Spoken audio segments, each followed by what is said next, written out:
Bonjour à toutes et à tous et bienvenue pour cette vidéo de test du Umi Max, un smartphone de 5,5 pouces avec des caractéristiques plutôt intéressantes.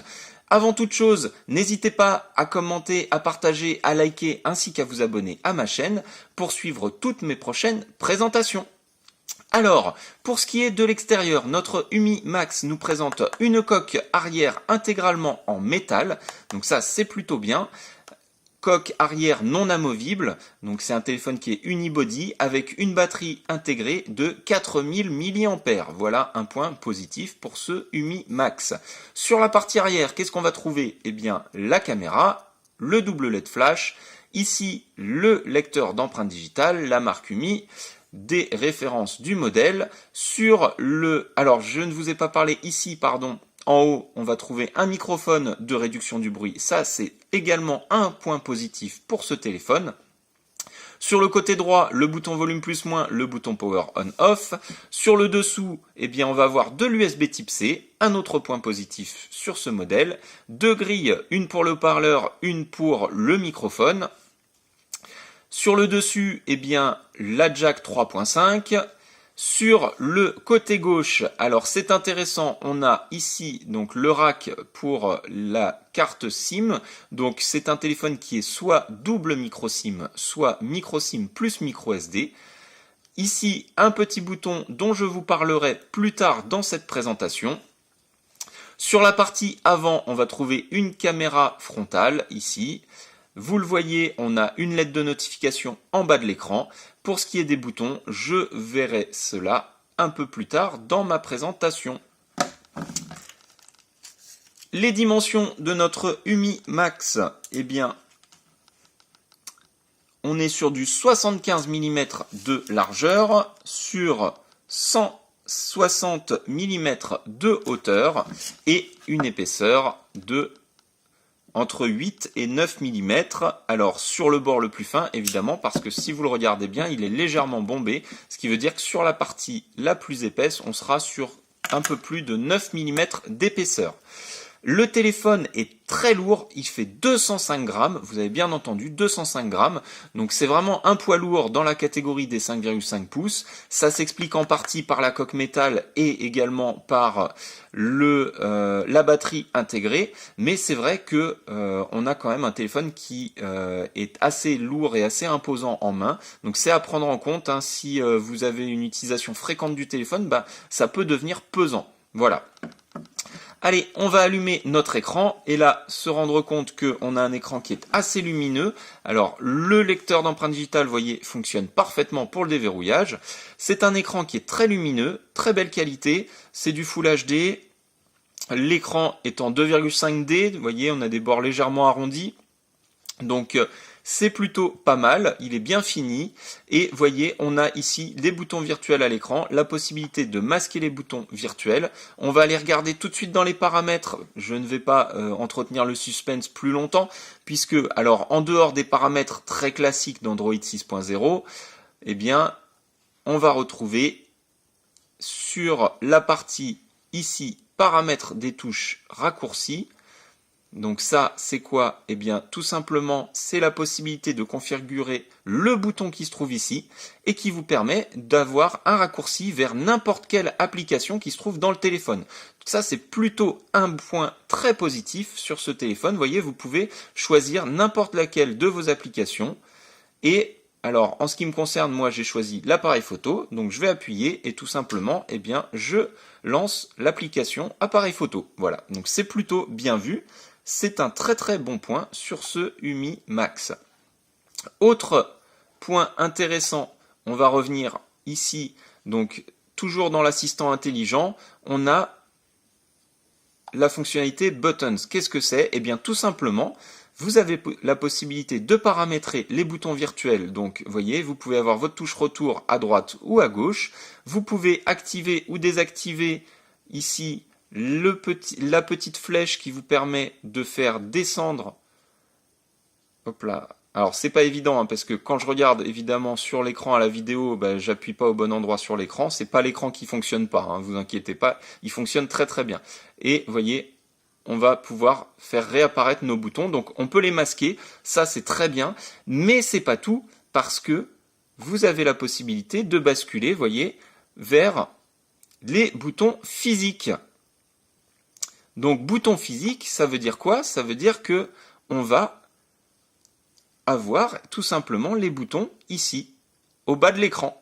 Donc vous avez la possibilité d'activer les boutons physiques. Malheureusement, ces boutons physiques ne seront pas rétroéclairés. Donc si vous décidez de les utiliser, il faudra accepter le fait qu'ils ne soient pas rétroéclairés. C'est le seul point négatif parce que quand même, c'est plutôt bien d'avoir le choix entre boutons virtuels et boutons physiques. Ce n'est pas le cas de tous les modèles, c'est même assez rare. Donc vraiment, ça c'est un vrai point positif sur ce UMI Max. Alors, en dehors de cela, rien d'extraordinaire. On a des options également, vous voyez, pour la gestion de la batterie. On peut arrêter les tâches de fond, vous voyez, des choses assez classiques. Mais c'est vrai que ces deux paramétrages là, la touche raccourcie et également donc le choix des boutons physiques ou virtuels, ça c'est un vrai plus sur ce UMI Max. Allez, on retourne donc sur notre écran principal. On va lancer Antutu qui va nous donner un score de 49 207 points. Alors, qu'est-ce qu'on a pour 49 207 points? Vous allez le voir tout de suite. On a du Mediatek. Donc, vous voyez, on est bien sur du UMI Max. La version Android, c'est du 6.0. Le processeur, comme je vous le disais, un Mediatek MT6755M. Le processeur graphique, un Mali T860. La résolution d'écran, 1080 par 1920. La caméra arrière fait 13 mégapixels. Le stockage, on a 3 Go de RAM, ça c'est plutôt bien. 16 Go de ROM, c'est un peu faible, on pourra le regretter, effectivement on aurait pu souhaiter avoir 32 Go, mais vous avez la possibilité de mettre une micro SD et vous pouvez étendre la mémoire, alors d'après le fabricant, jusqu'à 256 Go. Voilà, ça reste à vérifier, mais en tout cas vous pourrez mettre une très bonne micro SD pour étendre la mémoire du téléphone sans aucun problème. Le processeur, donc notre Mediatek MT6755M, c'est un octa-core cadencé à 1,8 GHz. On va aller regarder de plus près le fonctionnement de nos cœurs, voyez, sans problème. On a la plupart des cœurs qui se mettent en sommeil lorsque on ne les utilise pas, lorsqu'on n'utilise pas toutes les capacités du téléphone. Donc c'est plutôt bien. Pour la partie graphique, le Mali T860, donc la résolution, on a dit que c'était du Full HD. La densité de pixels, 480 dpi, ça c'est plutôt intéressant. On va aller tester le multipoint. Alors, on met un maximum de doigts sur l'écran et on regarde. Et voyez, on a bien 5 points. Donc c'est un écran multipoint, mais seulement à 5 points. Voilà, c'est suffisant, c'est relativement suffisant pour la plupart des utilisateurs, sans aucun problème. Les caméra arrière 13 mégapixels, caméra frontale 5 mégapixels. Alors l'appareil n'a pas de NFC, vous le voyez. On a au niveau des capteurs, alors là on a tout ce qu'il faut, capteur d'accélération, capteur de gravité, gyroscope, capteur de luminosité, capteur d'accélération linéaire, capteur de champ magnétique, capteur d'orientation, capteur de proximité, vecteur de rotation, compteur de pas et détecteur de pas. Donc vous avez tout ce qu'il faut comme capteur et vous allez pouvoir sans problème jouer à Pokémon Go avec ce smartphone. Voilà, ça peut intéresser certains. Il fonctionnera parfaitement avec le jeu Pokémon Go. On va aller regarder dans la partie GPS.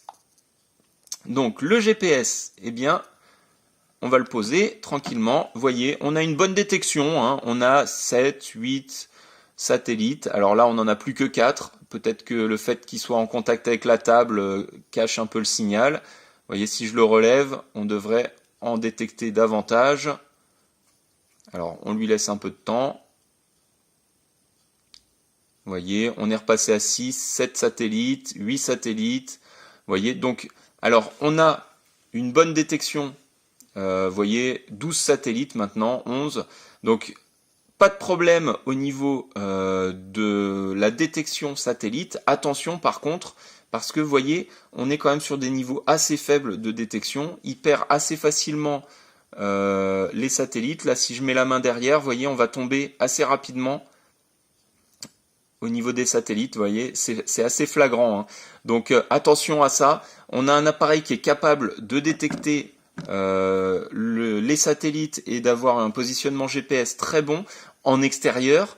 En revanche, si vous êtes dans des conditions de réception un peu difficiles, attention parce que là, vous voyez, c'est pas le meilleur GPS du monde, hein. On n'a pas la meilleure détection du monde. Alors c'est certainement dû à la coque métal qui doit gêner quand même un peu le passage du signal, même si, vous voyez, on a des inserts pour les antennes, mais je pense que vraiment la coque métal doit gêner la réception et c'est ce qui fait qu'on a une détection quand même assez faible. Voilà, donc c'est à prendre en compte, hein, si vous êtes un gros utilisateur de GPS. En extérieur, dans de bonnes conditions, sans problème. Attention dans les véhicules ou si vous êtes dans des endroits où on capte moyennement bien, ça risque d'être un peu juste. Voilà, c'est à prendre en considération. Ensuite, eh bien, on va aller regarder les IMEI de notre téléphone. Donc IMEI étoile dièse 06 dièse. On a bien 2 IMEI en 35. Je vous les oriente comme ceci pour que vous les voyez. Donc 2 IMEI en 35. On va refaire la manip. Donc pour avoir le mode ingénieur, étoile dièse 364 66 33 dièse étoile. Et là, on accède au mode ingénieur. On va aller sur la SIM 1. Vous voyez, on a toutes les fréquences 2G, toutes les fréquences 3G et en 4G, B1, B3, B7, B8, B20, B38, B40, B41. Donc sans problème, vous aurez toutes les fréquences 4G nécessaires pour la France. Sur la SIM 2, eh bien, vous voyez que c'est simplement de la 2G. Donc c'est à prendre en compte, hein, c'est un téléphone qui est 4G mais uniquement sur la SIM 1. Donc attention lorsque vous mettez votre carte SIM de ne pas vous tromper d'emplacement, évidemment. Ensuite, on va aller voir la partie photo.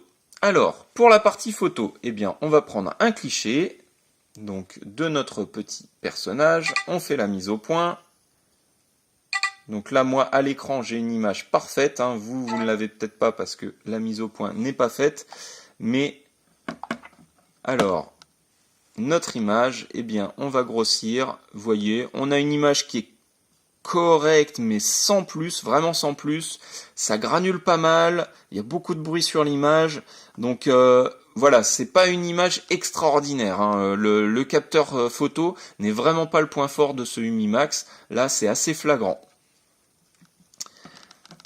Pour ce qui est de la partie vidéo, eh bien, on va aller tout simplement sur le benchmark 3D d'Antutu. On va démarrer le benchmarking et on va s'apercevoir qu'on a une très très bonne qualité d'image. Vous voyez, très bon affichage. Par contre, évidemment, la partie graphique rame un peu, hein, on n'est pas sur de l'appareil haut de gamme. Mais ça sera largement suffisant, hein, pour toutes vos utilisations quotidiennes, sans aucun problème. On va mettre un peu de son pour que vous vous rendiez compte du haut-parleur.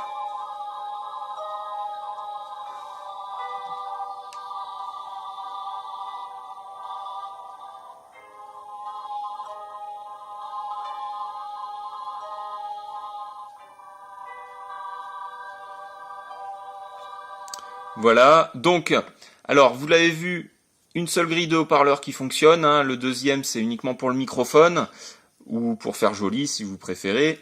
La qualité vidéo est très bonne sur ce modèle, hein, aucun souci, on a une très très bonne qualité vidéo. En revanche, c'est un petit peu faible sur la partie sonore, ça manque un petit peu de puissance sonore. La qualité sonore est bonne, mais c'est vrai que la puissance sonore manque un petit peu sur ce téléphone.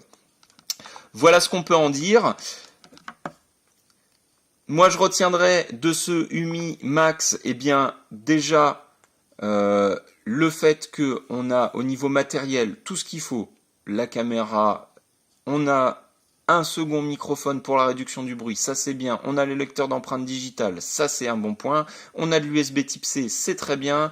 On a un bouton spécifique lanceur d'application, ça c'est un très bon point. Une batterie de 4000 mAh, c'est un peu dommage qu'il soit unibody, mais on a quand même un téléphone de qualité avec une coque arrière en métal. Ça, c'est encore un bon point. Également, eh bien, la possibilité de choisir entre bouton virtuel, bouton physique, ça c'est une option qui est assez rare pour être soulignée. Vous avez la lettre de notification, c'est un très bon point. Il tourne sous Android 6.0, comme tous les modèles qui sortent actuellement, hein, sans aucun problème. Voilà. Côté point plus mitigé, je mettrai le GPS, effectivement, avec une détection qui est moyenne. Également la partie photo qui est assez moyenne. Le poids du téléphone, ça c'est pour moi un gros désavantage hein, pour ce Umi Max. Il est quand même assez lourd. Après, ça peut convenir effectivement, hein, si ça ne vous dérange pas d'avoir un appareil assez lourd, ça donne une bonne sensation de qualité. Et puis au moins, on ne risque pas de le lâcher sans faire exprès. C'est vrai que là, on le sent bien quand on l'a en main. Voilà. C'est à peu près tout ce que j'avais à vous dire au niveau de la présentation de ce Umi Max. Un dernier point pour ce qui est de la partie prix, évidemment. Donc ce téléphone, vous le trouverez aux environs de 150 € dans différentes boutiques. Alors ça varie entre 150 et 190, voire 200 € suivant les boutiques. C'est un prix, si vous l'avez à 150 € qui est très raisonnable pour un appareil quand même de bonne facture, de bonne qualité, avec pas mal d'options intéressantes. Donc pour moi, c'est un téléphone qui vaut largement son prix. Après, voilà, ça dépendra vraiment des utilisateurs. L'avantage, c'est que vous pouvez paramétrer pas mal de choses, donc le rendre très personnalisé. Il est personnalisable ce téléphone. Ça, c'est ce qu'on en retiendra. En revanche, bon ben, on a, c'est vrai que quelques petits défauts, notamment sur le GPS, sur l'appareil photo, sur le poids. Voilà, des choses qui sont perfectibles. C'est tout pour cette vidéo de test du Umi Max. J'espère qu'elle vous aura été utile et agréable. Comme toujours, je vous le répète, n'hésitez pas à commenter, à liker et à partager, ainsi qu'à vous abonner à ma chaîne pour suivre toutes mes prochaines présentations. Merci à toutes et à tous et à très bientôt. Au revoir.